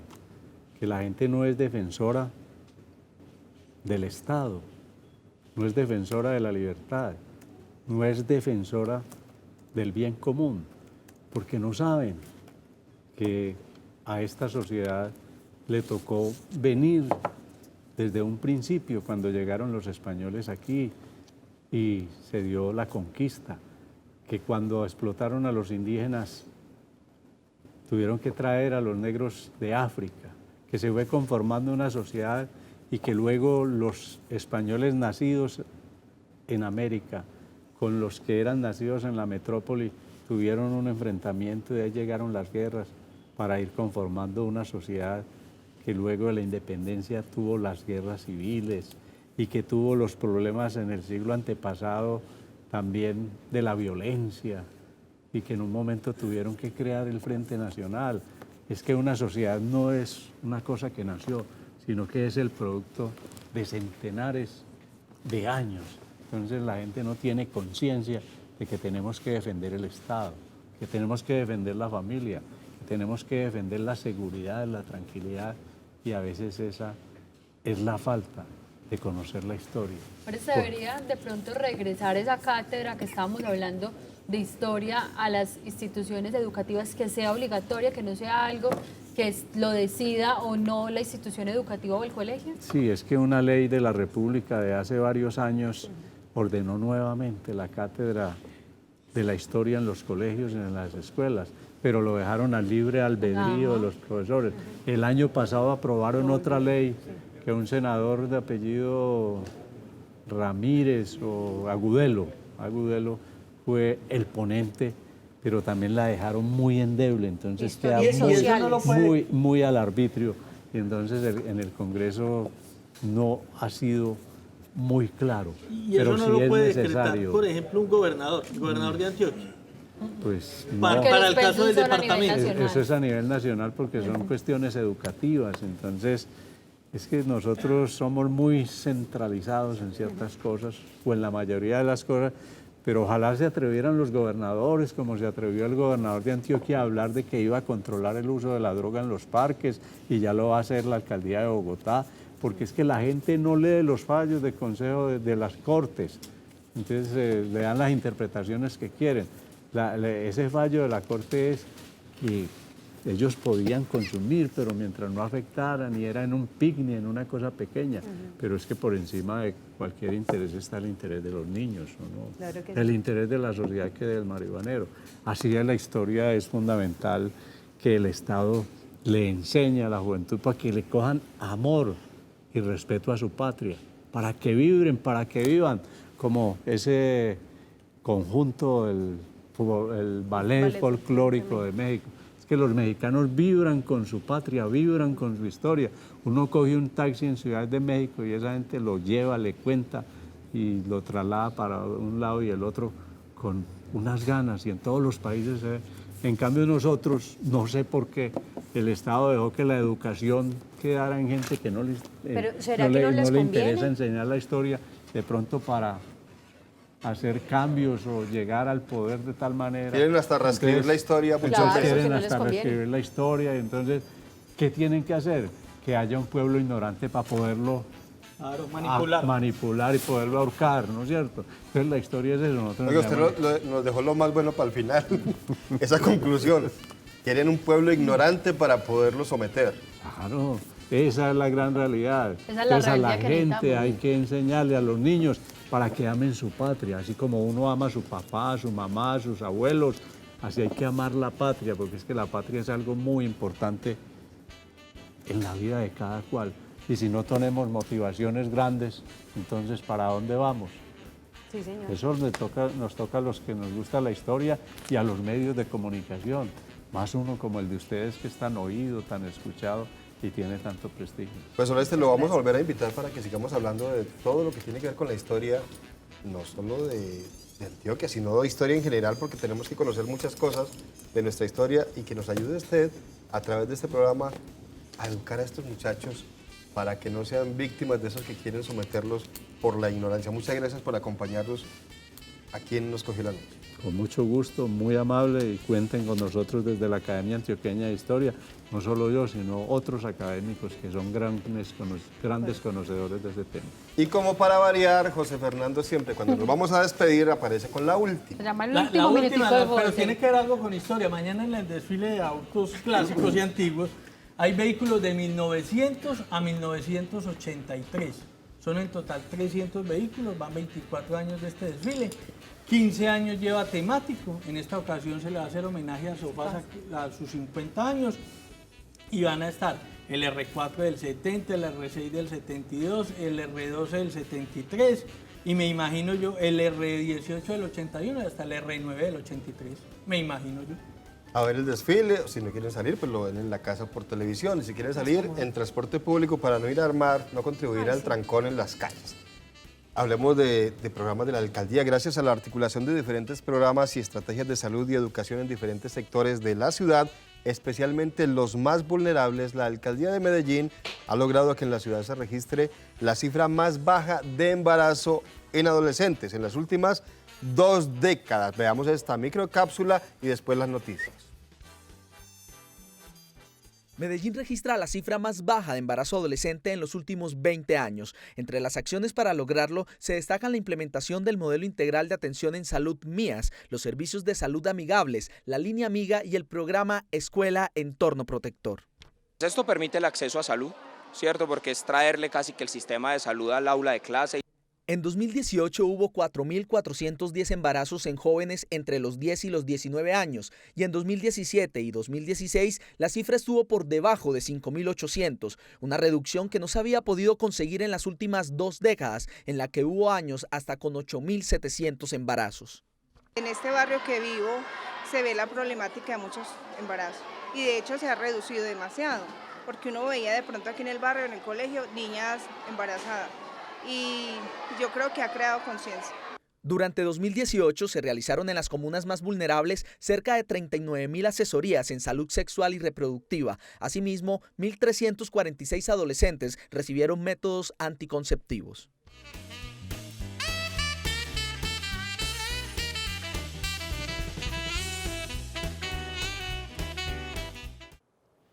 ¿Qué tal? Buenas noches, soy Germán Mendoza, bienvenidos a Nos Cogió la Noche Noticias. Mucha atención, Colombia fue certificada por Estados Unidos como un país comprometido con la lucha antidroga. El gobierno de Donald Trump desertificó a Bolivia y a Venezuela. En el departamento de Antioquia, la Secretaría de Gobierno considera que a pesar de la certificación de Estados Unidos, se necesita redoblar esfuerzos para contrarrestar el cultivo de coca en la región. La certificación de Colombia como país comprometido con la lucha antidroga fue anunciada este jueves por el presidente Donald Trump. Esto tras reconocer los esfuerzos del actual gobierno por combatir de frente la siembra de cultivos ilícitos. Para la secretaria de Gobierno de Antioquia, la noticia es positiva, aunque para esta región a la fecha solo se haya logrado una disminución del 2%. La certificación a Colombia es reconocer la labor que hace el país y especialmente el departamento, porque nosotros bajamos, a pesar de que no fue mucho el 2%, nos sentimos un poco frustrados porque hemos trabajado mucho, hemos erradicado 34.200 hectáreas conjuntamente con el ejército, la policía, en forma manual, arrancando las matas, tenemos civiles apoyando la labor del ejército. El trabajo con las Naciones Unidas en Antioquia ha sido constante, pero aún hace falta más apoyo del gobierno nacional para mitigar la siembra con otras iniciativas, ya que las semillas que se están cultivando hoy en día son más efectivas en su producción. Hoy estamos en la parte de motivar al gobierno nacional para que tenga una iniciativa diferente para contrarrestar toda esa cantidad de siembra de cultivos ilícitos, de resiembra, porque ellos han mutado, han dado semillas mucho más resistentes a todo el trabajo y muy rápida, no necesitan nada, ni abono, ni que se tenga preparación de tierra, o sea que necesitamos labores contundentes, decididas desde el gobierno nacional, para que Antioquia pueda progresar mucho más rápido y en forma exitosa. En el informe entregado se indica que el área de cultivos ilícitos se redujo en 2.000 hectáreas al pasar de 189.000 a 169.000 hectáreas entre 2017 y 2018. Entre tanto, Bolivia y Venezuela se mantienen con desertificación, ya que en los últimos 12 meses no han cumplido con los acuerdos internacionales antinarcóticos. En confusos hechos murieron 3 personas, entre ellas un menor de edad indígena en zona rural del municipio de Frontino, en Antioquia. Las autoridades aseguran que se presentó un enfrentamiento entre el Clan del Golfo y el ELN. Entre tanto, las comunidades indígenas aseguran que no hubo tal enfrentamiento. 3 personas muertas y una más herida es el saldo que deja un ataque armado que se presentó cerca de las 10 de la noche de ayer en el corregimiento La Blanquita del municipio de Frontino. Pues se escucharon disparos, se escucharon pues mucha bulla, hubo ruido de gente, la gente lógicamente se resguardó, los que estaban en sus casas se resguardaron, cerraron sus puertas y luego pues vieron los hechos ya realizados, que fue el asesinato de estas personas. Entre las personas muertas se encuentra un menor de 16 años identificado como Luis Alberto Jumí, quien hacía parte de la Guardia Indígena de la comunidad Amparrado. El joven estudiaba, era un sexto de bachillerato, estaba precisamente estudiando en La Blanquita, un niño que no tenía nada que ver en el conflicto, termina en medio de estos hechos violentos, perdiendo la vida, y cosa que lamentamos, como decimos, y rechazamos como movimiento indígena en el departamento de Antioquia. Las autoridades departamentales entregaron otra versión y precisaron que se trató de un enfrentamiento entre grupos armados que operan en la zona. Bueno, en el día de ayer, a eso de las 10 de la noche, se tuvo como una especie de enfrentamiento entre el Clan del Golfo y el ELN, cerca donde está el CTR, que es La Blanquita, en el municipio de Frontino. En ellos combaten por las rentas ilegales que hay en todo ese cauce, en todo ese río, hacia el río Morrí, sobre minería ilegal, microtráfico, toda la problemática, y lamentablemente 3 personas mueren en este enfrentamiento, donde hay una persona que presuntamente es del Clan del Golfo y 2 civiles, y dentro de estos está un indígena. Pasado el mediodía de hoy, las autoridades departamentales lograron hacer presencia en la zona para realizar la inspección judicial del cuerpo de estas personas. Con altavoces buscan las autoridades al niño de 5 años desaparecido desde el pasado lunes en el barrio Caicedo de Medellín. La Policía de Infancia y Adolescencia está recorriendo las calles y haciendo perifoneo, y además ofreciendo una recompensa de 10 millones de pesos para quien entregue información que permita dar con el paradero de este menor. Con sobrevuelos, volantes y perifoneos, durante toda la mañana de hoy las autoridades de la ciudad de Medellín adelantaron las labores de búsqueda de Marlon Cuesta, el menor de 5 años de edad desaparecido desde el pasado lunes 8 de agosto, donde fue visto por última vez cerca a una de las estaciones del tranvía de Medellín. Tenemos la única evidencia que tenemos esa misma noche, en alguna cámara del sistema integral da cuenta que el niño pasó por un sector determinado. No sabemos tampoco, no tenemos evidencia que se haya montado al sistema, sino solamente se vio pasar, y pues de ahí partimos. Creeríamos que puede estar en los barrios aledaños al sector. La madre del menor precisó que tuvo que dejar al niño con algunos conocidos porque debía cumplir con algunos compromisos académicos. Eran las 7:37 cuando la cámara lo cogió, o sea que en el momento que yo subí a las 7:08, llegué a estudiar. En el momento que yo subí y pregunté ahí donde lo dejé por él, el niño estaba en otro lado, ¿ya? Cuando ya llegué a la casa, como le dije que lo fui a buscar, no lo hallé, me bajé y les pregunté y nada, me bajé a buscar a mi hijo a las 8. Ya era a las 8 cuando ya estaba yo en la búsqueda, subí acá a Las Tinajas, no lo hallé, bajé por allá, llamar a las amigas por ver si no estaba en ninguna parte, nadie lo había visto. Las autoridades recordaron que se está entregando una recompensa de hasta 10 millones de pesos para la persona que entregue información que permita dar con el paradero del menor. Apareció el cuerpo de un hombre a orillas del río Medellín, en jurisdicción del municipio de Bello. Las autoridades aseguran que esta persona no tenía antecedentes judiciales y que tampoco está relacionada su muerte con la confrontación entre bandas delincuenciales de esa localidad. En horas de la mañana de hoy, las autoridades del Valle de Aburrá hallaron un nuevo cuerpo sin vida de una persona afrodescendiente en los alrededores de las aguas del río Medellín, a la altura del Tulio Espina. Se presenta cerca de la medianoche una información de que habían sacado una persona de una residencia. Iniciamos la búsqueda, es una zona ya semirural, donde se inicia la búsqueda. En su momento no se pudo ubicar. En la hora de la mañana hay un joven que fue asesinado. No lo tenemos referenciado perteneciendo a un grupo criminal, más da cuenta de algunas versiones sueltas. No, tampoco tenemos información certera de que se tratare del mismo caso, pero sí que puede ser involucrado en otro delito de los últimos días cometidos. De acuerdo con algunas versiones de los habitantes de la zona, el hombre asesinado habría estado involucrado en la muerte de una mujer que fue hallada sin vida a comienzos de esta semana en las aguas del río Medellín, a la altura de Soya. Y vamos a verificar qué fue lo que sucedió. Este joven fue asesinado con arma de fuego y, como le digo, primero no es el sitio donde se ha presentado la confrontación, y segundo, pues no lo tenemos evidenciado ni con ningún antecedente criminal como para poder saber directamente cuál será el móvil de este hecho. En lo que va corrido de este año, ya son 103 las personas asesinadas en el municipio de Bello, 4 de ellas halladas en los últimos días en los afluentes del río Medellín. En la Sonada terminó un operativo antidrogas en el barrio El Tapón del municipio de Bello. La comunidad se enfrentó a la policía con piedras y palos para tratar de evitar este operativo. Todo quedó grabado en video. El hecho se presentó en el barrio El Tapón del municipio de Bello, donde tras adelantar un operativo contra la venta de estupefacientes, las autoridades fueron recibidas con piedras y palo. Si el que está delinquiendo tiene que responder por los hechos que comete, y si están utilizando un barrio completo para tráfico de estupefacientes, para consumo, incluso para trata de personas o para temas sexuales, tiene que someterse a que ahí va a estar la autoridad. Nosotros así realicen las azonadas para quitarnos muchas veces los delincuentes capturados. Seguiremos haciéndolo, y precisamente en los barrios que más se presenta esta clase de azonadas o alteraciones donde ellos quieren proteger las actividades ilícitas de los grupos criminales. En las imágenes se ve cómo los policías son víctimas de los golpes y los insultos por parte de algunos miembros de la comunidad. Ahí hemos hecho varias intervenciones, varios allanamientos, capturas de inclusive de jóvenes hace unos meses con armas de fuego. Hemos tenido unas afectaciones en ese sector, de tanto que se les ha hecho, que se les ha bloqueado inclusive el ingreso y salida de las drogas. Lanzaron piedra contra los miembros de la Policía Nacional que se encontraban allí realizando actividades.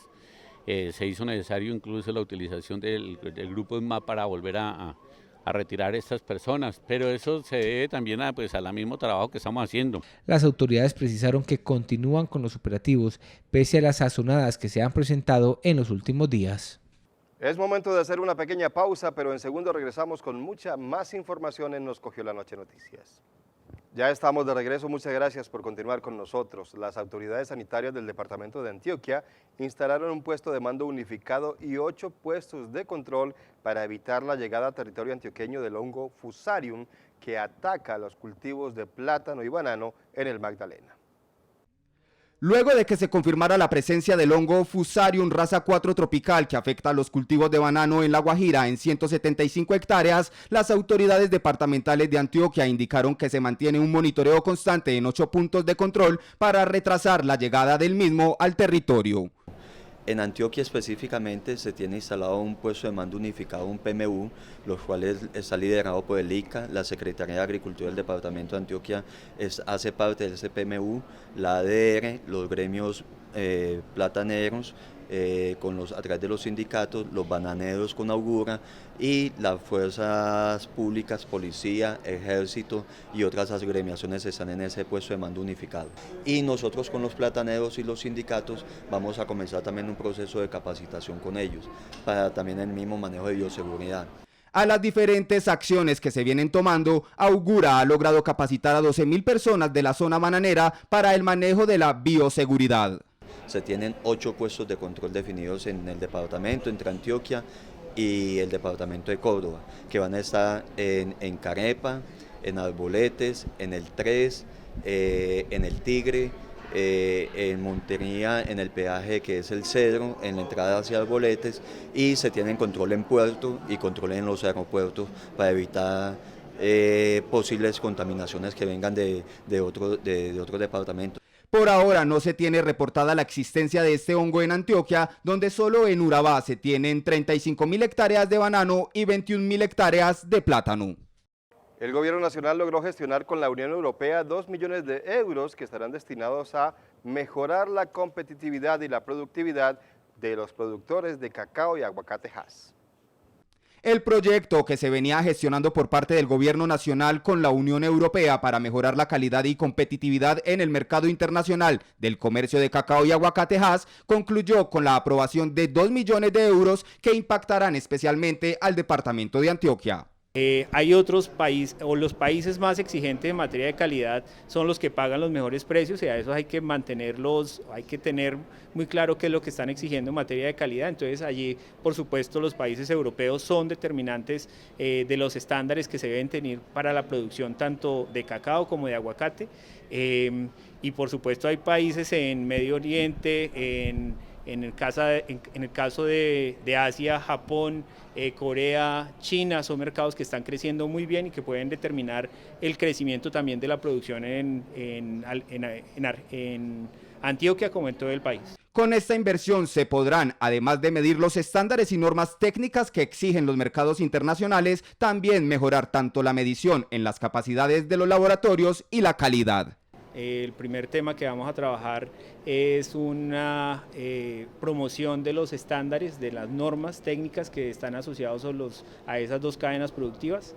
Les recuerdo, por ejemplo, que hay estándares o normas técnicas que establecen cuál es el tamaño del aguacate que se tiene que exportar o cuáles son los límites máximos permitidos de un pesticida. Entonces, en ambos casos lo que significa es que debemos controlar muy bien las variables químicas o las variables físicas que están asociadas al producto. Tenemos desde aguacates desde 90 gramos hasta, no sé, 250, 300 gramos, y dependiendo del tamaño, pues es la forma como se comercializa y como los aceptan los mercados internacionales. En Antioquia la producción de aguacate es de 15.000 hectáreas, 13.800 son de aguacate Hass, sumado a esto de las 330.000 toneladas que están saliendo del país, 121.000 son de esta región, y los municipios que más lo producen son Urrao con 5.500 hectáreas y Sonsón con 2.200. La Asamblea de Antioquia aprobó un proyecto de ordenanza que prohíbe que en eventos públicos donde haya maltrato, sacrificio y tortura de animales, haya patrocinio de entidades oficiales. Solo falta la sanción del gobernador de Antioquia para poner en curso el proyecto de ordenanza que fue aprobado en la Asamblea Departamental para prohibir el patrocinio de entidades del gobierno central en eventos donde haya maltrato, tortura y sacrificio animal. Entonces, poner en claridad y en orden y hacer una línea clara y definida de que nos la jugamos por el bienestar animal, pero además estamos en contra. Es decir, que puesto en marcha este proyecto, eventos como las corridas de toros que se realizan entre enero y febrero en la Macarena de Medellín ya no podrán contar con el respaldo que anteriormente se daba por parte de la fábrica de licores de Antioquia. No podría haber marcas de la fábrica de licores en las corridas de toros, en las corralejas, en las peleas de gallos, en las becerradas, y ninguna entidad propia pues, del departamento con recursos públicos podría promocionar o patrocinar este tipo de eventos donde, insisto, haya maltrato o sacrificio animal. Cabe resaltar que desde 2014 se aprobó la Ordenanza de Bienestar Animal que supone la garantía y la protección de los animales con acciones de sensibilización que buscan concientizar a la ciudadanía. La Administración Municipal de Medellín llevó la Feria de las Flores al Centro Integrado del Corregimiento de San Cristóbal. Se trata de una versión a escala de la Feria de las Flores para 126 niños con discapacidad cognitiva. Bueno, hoy estamos en el Día de la Antioqueñidad en el Centro Integrado y trajimos toda la fiesta de las flores aquí al Centro Integrado. Tenemos cabalgata, desfile de autos antiguos, desfile de silleteros y toda la comida de las 5 regiones del departamento de Antioquia. Trajimos toda la Feria de las Flores al Centro Integrado y hoy con los 126 niños vamos a celebrar. Llevamos una semana preparándonos para este gran evento, creando los carros, haciendo las silletas, preparando toda la alimentación y hoy celebramos. Hoy es la fiesta aquí en el Centro Integrado. En este caso creamos en San Cristóbal la Ruta de las Flores. Involucramos 3 fincas del corregimiento para que estuvieran involucrados en el tema de turismo, no solamente que sea la municipalidad, sino la misma comunidad que se involucre. Este sábado se llevará a cabo en el barrio Belén de Medellín un desfile de silleteritos cuyos protagonistas son niños con síndrome de Down. En el marco de la Feria de las Flores, se abrió un espacio para que la población con capacidades especiales pueda participar en el desfile de silleteritos, desfile que se realizará en Belén, donde más de 50 niños estarán participando de este evento especial. Nuestro desfile tiene, pues dentro del desfile se van a representar cada uno y todas las actividades que se realizan en Feria de Flores. Hay unos grupos que van a representar el desfile de silleteritos. Hay otros grupos que van a representar las cabalgatas. Otro grupo que va a representar los carros antiguos y ellos van vestidos de traje típico de los años 60. Terminando el desfile hay un tablado y hay unas fondas representativas de cada municipio. Las organizadoras del evento esperan que se institucionalice este desfile para que se convierta en una parte especial de la gran fiesta que reúne a los antioqueños. Yo estoy allá desde los 4 años y es súper chévere, me gusta mucho porque se trata de inclusión y no me siento rara ni nada por el estilo. Lo que más me gusta es la inclusión que tienen porque van varias personas con discapacidades, entonces uno no se siente tan excluido ni nada de eso, entonces es muy chévere. El desfile arrancará en el Parque de Belén y estará acompañado también de actividades recreativas para los participantes y asistentes. Y mucha atención a los cierres viales con motivo de la Feria de las Flores. Mañana habrá algunas vías de la capital antioqueña cerradas por el desfile de autos clásicos y antiguos y el domingo por el tradicional desfile de silleteros. Las autoridades recomiendan el uso del transporte público. La Feria de las Flores llega a su final. Uno de los eventos más representativos es el desfile de autos clásicos y antiguos, así que tenga en cuenta los siguientes cierres viales. Y el otro evento, que es el tan anhelado desfile silleteros que tendremos el día domingo, lo tendremos arrancando desde el puente monumental de Guayaquil, bajaremos sobre toda la avenida regional y posteriormente nos meteremos por EPM y llegaremos hasta Plaza Mayor. Vale la pena recordar que las personas deben tener mayor paciencia, deben estar sujetas a que haya mayores tiempos de desplazamiento en sus recorridos, especialmente en la avenida regional. La avenida regional tenemos el montaje de las graderías, tenemos la obra de Parques del Río y sin lugar a dudas durante toda la semana la comunidad ha podido ver que se han aumentado los tiempos de desplazamiento en este sector. Para este domingo 11, el evento más esperado, el desfile de silleteros. Una vez vaya pasando el último vehículo, inmediatamente toda la logística y la operativa de nuestros agentes de tránsito abrirán las vías y creemos, dependiendo por supuesto de la velocidad que vayan los vehículos, que entre las 4 y media de la tarde estarán totalmente habilitadas todas las vías de nuestra ciudad. Y el otro evento, que es el tan anhelado desfile silleteros que tendremos el día domingo, lo tendremos arrancando desde el puente monumental de Guayaquil, bajaremos sobre toda la avenida regional y posteriormente nos meteremos por EPM y llegaremos hasta Plaza Mayor. A partir de este lunes 12 de agosto, quienes incumplan con la medida de pico y placa tendrán una sanción económica. El ingreso al corregimiento de Santa Elena por la noche silletera tendrá restricciones. Las autoridades anunciaron la prohibición del ingreso de vehículos después de la 1 de la tarde de este sábado. Santa Elena se convierte en el lugar ideal para visitar este sábado. La noche silletera congrega miles de visitantes que se contagian del ambiente campesino y la belleza de las flores. Nosotros le hacemos el homenaje y las preguntas que le hacen a uno cuando va con la silleta de más de 100 kilos en el desfile. ¿Por qué hace eso tan pesado? ¿Por qué camina con esa silleta?